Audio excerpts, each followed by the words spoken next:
Hello, friends and enemies. We're doing something new today. Today I'm adding yet another series to this channel, Goth Latinx Icons. Basically, it goes as such. I pick someone who is Latinx, whether born in Latin America or outside, but of Latin American heritage, who happens to be of the gothly inclined persuasion.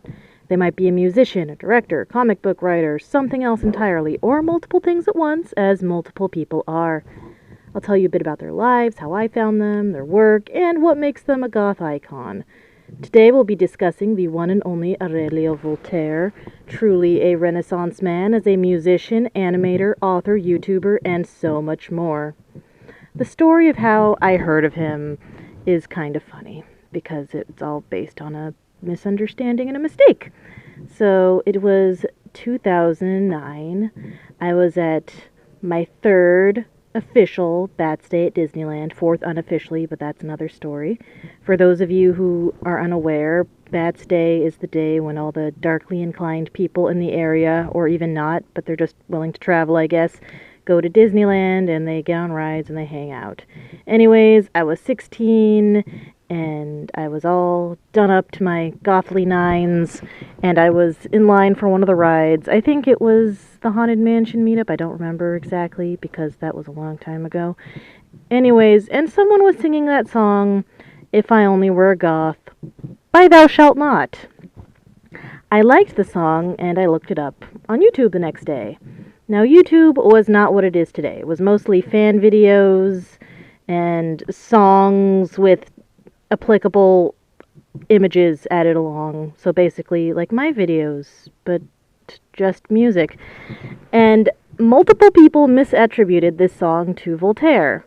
Within a few hours, I did discover that this was an error, but that doesn't change the fact that in the meantime, I did discover him. So I'm actually quite glad for this error, even though I'm sure it was frustrating for the actual musicians, because if not for that, I wouldn't have discovered Voltaire. Anyways, so when the next holiday rolled around and I got a Best Buy gift card, I bought Ookie Spooky, and that was that. I continued my Voltaire discography and continued to follow his life and find out more about what he did. And so now about the man himself. So Aurelio Voltaire Hernandez, his full actual name, was born in 1967 in Havana, Cuba. The exact age he was when he came to the U.S. tends to differ depending on source, but Wikipedia says it was when he was 10 months old, so let's go with that. He was young. So his mom moved with him to New Jersey, where he grew up, and he was not a fan of New Jersey. I've never been there, so I don't know what's wrong with it. But he didn't like it. But fortunately, he discovered stop motion through the Harryhausen films, and he also discovered goth music and got involved in the scene. And when he was 17 years old, he ran off to New York City and became a stop-motion animator. Good call. That's what I wanted to do before I discovered that I had no artistic talent or patience. And so he's doing that for the next few years, and he's involved in the goth music scene, but he doesn't become a musician himself formally until he's 30 in 1998 with the release of his debut album, The Devil's Bris. Now, Voltaire's music is pretty interesting. It's all dark cabaret in nature. For those of you who don't know what dark cabaret is, it's exactly what it sounds like. It's dark music that sounds like you'd hear it in a cabaret. It tends to be acoustic with a lot of, piano and strings, and it's something that you would hear in a cabaret. It's kind of 1920s to 40s inspired. Two of the more famous musicians known for this are Jill Tracy and then Amanda Palmer of the Dresden Dolls themselves. And it was more big in like the early to mid 2000s when the whole Edwardian goth thing was really booming. But it still exists today. And even though Voltaire, all of his music falls under that category, all of his albums are kind of different. Like the debut album was tango inspired. He had another album that was mariachi inspired. Another one that was sea shanty inspired.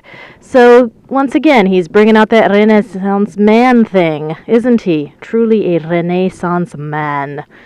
And in his musical career, he's also worked with members of Rasputina. He did a duet with Amanda Palmer. Like I mentioned, she's another dark cabaret person, so that makes sense. And he has toured all over the place, all over the world. He's been to Murder of Crows Festival in New York. He's been to Gothic Wave Treffen in Germany. So that's pretty cool. He's pretty well known as a musician. However, he is not just a musician. As I mentioned, he was a stop-motion animator, and he still does that. He actually teaches stop-motion at the School of Visual Arts in New York City, and he's done a few little short films that have been narrated by the likes of Danny Elfman, Gary Newman, and others, which I think is very cool. You can see these movies on YouTube, and they're pretty awesome in my opinion. They're very creepy, if you're into that. And also, he's written some books and comic books, which he's also illustrated because he is an artiste. And his most popular book is probably What is Goth, where he defines what is the goth subculture, and he talks about the music, the fashion, everything that's involved in the goth subculture. It's very tongue-in-cheek, which some people don't like because they're so super serious, but I liked it because I'm that kind of person. And he also wrote another book at some point called Paint It Black, which is about how to do up your house in the gothic style, which brings me to my next point about how nowadays what he's been doing a lot of is that he is a YouTuber. He has a channel called The Lair of Voltaire, and he does a lot of things on that channel, but the thing that he's been doing a lot of is something called Gothic homemaking, where it's how to do your apartment, house, whatever up in a Gothic style, which is pretty cool. It's a lot of cool DIY stuff. And he travels all over the place for this, not just New York City. And he shows lots of spooky stores. He goes to some festivals. And it's also really fun because once I was at a festival and ran into some people that he bought from, and I was like, hey, were you on Voltaire's YouTube? And they said, yeah, we were. It was the people who did the records with the Universal monsters painted on them. So it's good to see someone who is also, like myself, supporting the little indie creatives in the darkly inclined communities. And he also, when he does that, he sometimes sees other goth tubers, which is kind of cool. Now, I would definitely describe Voltaire as a goth icon for all the reasons I mentioned. He's a musician who is a pretty popular one, and he's been all over the place, and he's done so much more. He's an animator, he's a YouTuber, he's a writer, and he's doing pretty well at it, in my opinion, from what I can see. And also, he's particularly special to me because he was the first famous Latino goth that I was familiar with. Like, I knew Latino goths in my personal life, but none of the famous goths that I knew of at that point were Latino. I am glad to say that I now know of plenty more, both from Latin America and not, but he was the first, and I think as firsts go, he's a pretty good one. But what's also interesting is when you think of a Latino goth in the United States, obviously not necessarily in Latin America, you think of someone who is, from the LA County area, of Mexican or Central American heritage, and usually someone who's of the death rock or gothabilly inclination. And he's not any of that. He's Cuban, he's East Coast, he's a fancy goth. So, he's bringing diversity into the scene even as a Latino, and he's just someone who is very accomplished, and he's done so much cool stuff, and I'm glad that other Latino goth kids have him to look up to, and other goth kids who are not Latino can look up to him too, because like I said, he's done so much stuff. He's so good at it.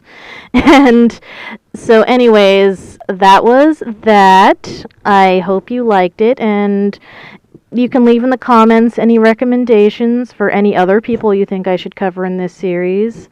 There's probably a few that I'm already planning on doing that you could already guess because they're sort of obvious. But thank you for watching, and I'll see you later. Bye.